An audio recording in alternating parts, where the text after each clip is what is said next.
अवधूत चिंतन श्री गुरुदेव दत्त श्री स्वामी समर्थ. तुम्हा सर्वांचे आपल्या चॅनेलमध्ये खूप खूप मनापासून स्वागत आहे. श्री स्वामी समर्थ. नमस्कार भक्तांनो. या 11 चमत्कारांपैकी एक चमत्कार तुमच्या जीवनातही घडू शकतो. व्हिडिओ शेवटपर्यंत स्किप न करता पहा. अक्कलकोट निवासी श्री स्वामी समर्थ महाराज हे दत्तावतार मानले जातात. आजही लाखो भक्तांना त्यांचा अनुभव येत असतो. आज आपण स्वामी समर्थांच्या 11 चमत्कारिक लीलांविषयी जाणून घेणार आहोत. हा व्हिडिओ शेवटपर्यंत नक्की पहा. पहिला जो चमत्कार आहे तो म्हणजे भक्तांच्या मनातील विचार ओळखणे. स्वामी समर्थ यांच्याकडे येणाऱ्या भक्तांच्या मनातील प्रश्न ते विचारण्याआधीच त्यांना माहीत असायचे. अनेक भक्तांनी अनुभव सांगितला आहे की स्वामी समर्थांनी त्यांच्या मनातील गोष्टी स्वतःहून सांगितलेल्या आहेत. त्यानंतर दुसरा जो चमत्कार आहे तो म्हणजे असाध्य रोगांपासून मुक्ती. एखादा भक्त त्यांच्याकडे आला आणि तो जर रोगी असेल, त्याचा रोग काही केल्या बरा होत नसेल तर त्यापासून देखील स्वामी समर्थांकडून मुक्ती मिळाली जायची. एक भक्त गंभीर आजाराने त्रस्त होता. अनेक उपचार करूनही फरक पडत नव्हता. स्वामींच्या कृपेने आणि त्यांच्या आशीर्वादाने त्याची प्रकृती सुधारली. त्यामुळे आजही अनेक भक्त स्वामींना आरोग्यासाठी प्रार्थना करतात. त्यानंतरचा बघा तिसरा चमत्कार म्हणजे गरिबांना आधार देणे. स्वामी समर्थ महाराज हे नेहमी गरिबांना आधार देत असत. स्वामी समर्थांनी अनेक गरीब आणि निराधार लोकांना मदत केलेली आहे. जेव्हा कोणीही मदतीला नसते तेव्हा स्वामींची कृपा भक्तांच्या पाठीशी उभी असते, असा अनेकांचा आत्मविश्वास आहे. चौथा चमत्कार संकटातून संरक्षण करणे. बघा, आपले स्वामी समर्थ महाराज जे आहेत ते भक्तांचे प्रत्येक संकटातून संरक्षण करत असतात. एका भक्तावर मोठे संकट आले होते. त्याने मनोभावे स्वामींचे स्मरण केले. आश्चर्य म्हणजे संकट टळलं आणि त्यांचे नुकसान होण्यापासून रक्षण झाले. म्हणून ते नेहमी म्हणतात, भिवू नको, मी तुझ्या पाठीशी आहे. त्यानंतरचा पाचवा चमत्कार म्हणजे स्वप्नात दर्शन देणे. स्वामी समर्थ महाराज हे आपल्या भक्तांना स्वप्नात नेहमी दर्शन देतात. त्यांना योग्य मार्ग दाखवतात. अनेक भक्त सांगतात की कठीण काळात स्वामी समर्थ स्वप्नात येऊन मार्गदर्शन करतात. काहींना मंत्र देतात तर काहींना योग्य दिशा दाखवतात. अडचणींमध्ये चालायला योग्य मार्ग दाखवतात आणि त्या मार्गावर चाललं तर नक्कीच त्यांच्या आयुष्याचं सोनं होतं. त्यानंतरचा 6वा चमत्कार म्हणजे अन्नाची व्यवस्था. बघा, स्वामी समर्थांच्या काळात अनेकदा अन्नधान्याची कमी भासत होती. अन्न कमी पडत असताना त्यांच्या कृपेने सर्वांना पुरेल इतके अन्न उपलब्ध झाले, अशी वर्णने आढळतात. काही पुस्तकांमध्ये ते नमूद देखील केलेले आहे. त्यानंतरचा 7वा चमत्कार बघा, अहंकाराचा नाश.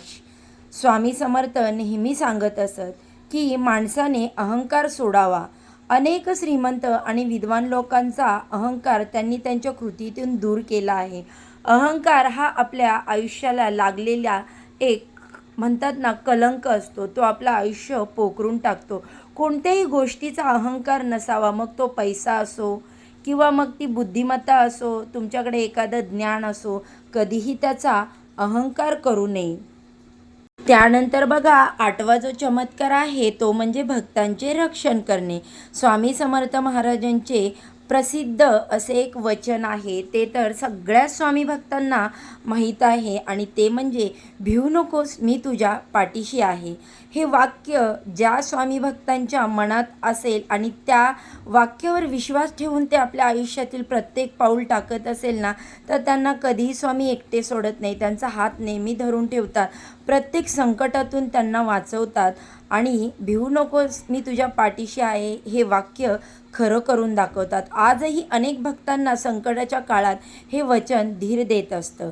त्यानंतर 9वी चमत्कारिक गोष्ट म्हणजे 9वा चमत्कार आहे ते म्हणजे आर्थिक अडचणी दूर करणे. मनापासून स्वामींची सेवा करणाऱ्या अनेक भक्तांनी आर्थिक परिस्थिती सुधारणा झाल्याचे अनुभव सांगितलेले आहेत. मेहनत आणि श्रद्धा यांचे फळ स्वामींच्या कृपेने मिळते असे मानले जाते.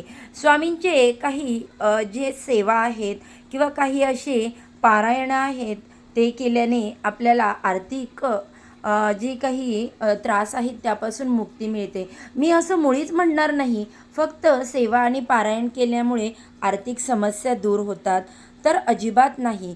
आपल्याला जे कष्ट आहे ते करावंच लागतं, पण कष्टासोबत नशिबाची साथ असते आणि ती साथ म्हणजेच आपल्या स्वामी समर्थांची साथ. म्हणूनच भक्तांचे रक्षण देखील ते करतात आणि आर्थिक अडचणींपासून त्यांना दूर ठेवतात. 10वा चमत्कारिक गोष्ट आणि चमत्कार म्हणजे कुटुंबात सुखशांती. ज्या घरामध्ये स्वामी समर्थांचे नामस्मरण केले जाते तेथे सकारात्मक वातावरण निर्माण होते. अनेक कुटुंबांनी घरातील वादविवाद कमी झाल्याचे अनुभव सांगितलेले आहेत. बघा, तुम्ही स्वामींची नित्यसेवा करा. तुम्ही जी काही पारायण आहे स्वामींचं ते तुमच्या इच्छेनुसार गुरुवारी करा किंवा इतर काही जे धार्मिक दिवस असतात त्या दिवशी केलं तर घरामध्ये एवढी पॉझिटिव्ह वातावरण निर्माण होतं, पॉझिटिव्ह वाईब्स निर्माण होतात आणि निगेटिव्ह वातावरणाला कुठेही जागा राहत नाही. आणि स्वामी हे आपले गुरुमाऊली जी आहे तर ते आपल्या प्रत्येक संकटांपासून मुक्ती देण्यासाठी आपल्या पाठीशी असतात. म्हणूनच कुटुंबात सुखशांती नांदते. त्यानंतरचा 11 चमत्कारिक अनुभव म्हणजे आजही अनुभव देणारे स्वामी. स्वामी समर्थांचे शरीररूप नसले तरीही त्यांचे अस्तित्व आजही भक्तांना जाणवते. अनेक भक्तांना योग्य वेळ, मदत, संकेत किंवा मार्गदर्शन मिळाल्याने अनुभव आलेले आहेत. म्हणजे जेव्हा स्वामींचे भक्त संकटात असतात तेव्हा योग्य मार्ग हे स्वामी दाखवतात. कोणत्या ना कोणत्या रूपात येऊन त्याच्या जो काही संकट काळ असतो त्याच्या संकट काळामध्ये त्याचं बोट धरून त्यांना योग्य मार्गावरती चालण्यासाठी शक्ती जी आहे ती स्वामी समर्थ देत असतात. तर बघा भक्तांनो, स्वामी समर्थांच्या या चमत्कारिक लीलांमधून एक गोष्ट स्पष्ट होते. श्रद्धा, विश्वास आणि नामस्मरण यामध्ये मोठी ताकद आहे. जर तुम्हीही स्वामी समर्थांचे भक्त असाल तर कमेंटमध्ये लिहा श्री स्वामी समर्थ. आणि हो, व्हिडिओ आवडला असेल तर लाईक, शेअर आणि चॅनेलला सबस्क्राईब करायला अजिबात विसरू नका. आणि हो, नुसतं सबस्क्राईब करू नका तर बाजूला असणारे बेल आयकॉन देखील क्लिक करा, ज्यामुळे आपल्या स्वामी समर्थांबद्दल मी जी काही माहिती, जे काही व्हिडिओ माझ्या चॅनेलवरती अपलोड करेल त्याचे नोटिफिकेशन सर्वात आधी तुम्हाला मिळेल आणि तुम्ही एक पण व्हिडिओ मिस करणार नाही. चला तर मग आजच्या व्हिडिओचा मी इथेच एंड करते. स्वामी माऊली सदैव तुमच्या पाठीशी राहो हीच माऊलींच्या चरणी प्रार्थना करते. अनंत कोटी ब्रह्मांड नायक राजाधिराज योगीराज परब्रह्म श्री सच्चिदानंद सद्गुरू अक्कलकोट निवासी स्वामी समर्थ महाराज की जय.